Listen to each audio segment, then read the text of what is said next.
All right, welcome back, grade 5. This is Unit 7, Lesson 3, making the double bar graph from a chart. So if you're given a chart of information, like I've got one right here, can you turn that into a double bar graph? First off, it has to have at least two things that it's comparing. In this case, my title, Who Can Jump the Farthest? I've got two contestants. I've got Devin and Joel, and they both tried 5 times to jump as far as they could, and this is the data that I collected. This is first-hand data. Obviously, this is fictional. I made it up. I didn't actually ask them to jump and see how far they could go, but I thought it'd be kind of fun to use people from the class. So on attempt 1, Devin jumped 8 feet and Joel jumped 7 feet. And then attempt 2, attempt 3, and attempt 4, you can see all of their results. If I wanted to turn those results into a chart so I could see who jumped farther in each jump really quickly, I could do that. I'm going to, again, cheat a little bit. I've got the background here, but I haven't put the bars on yet, so we'll do that together. So the things that I already have here, I have the scale on the side. Well, not really a scale, actually. These are my attempts. Attempt 1, attempt 2, attempt 3, attempt 4, and attempt 5. And the scale is on the bottom. Distance jumped, I put in brackets my unit, which is feet. I know it's American unit, but most of us use feet to measure anyways, so that's what I wanted to use. And then I've got my 1, 2, 3, 4, 5, 6, 7, 8, 9, 10 to represent how many feet that they jumped. So kind of cool because they're doing a long jump. It looks like they're jumping from left to right. You've probably already noticed in this unit so far, you can do bar graphs vertically or horizontally. The textbook and the workbook use them interchangeably. Both are correct. Last lesson I did horizontal. This lesson I want to do a vertical one because it actually looks like they're jumping, and you'll see that in a second. The last thing I want to point out, I've got my legend up here. Joel is going to be shown in green and Devin is going to be shown in blue. So let's get started.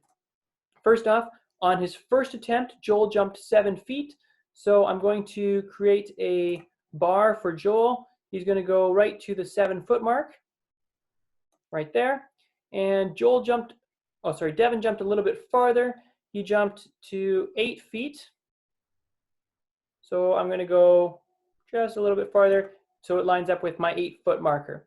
Okay, and I'm going to continue this trend all the way down until I've completed my bar graph. On the second one, Joel jumped 8 feet now.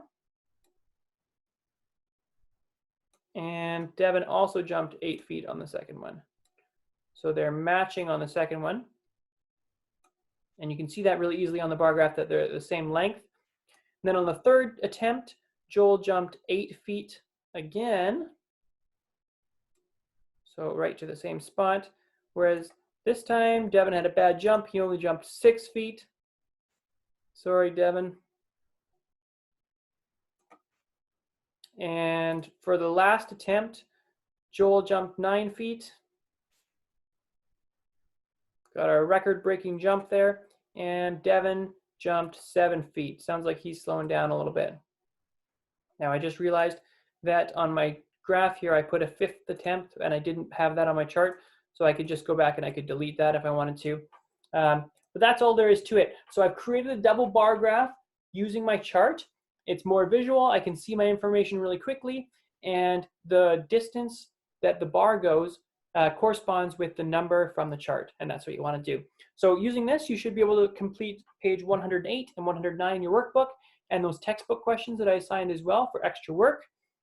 Let me know if you have any questions. We've got our meeting tomorrow on Zoom for our math class, and we'll go over lessons 1, 2, and 3. You also have an assignment on Google Classroom for the first 3 lessons that you can complete sometime soon. All right, bye for now.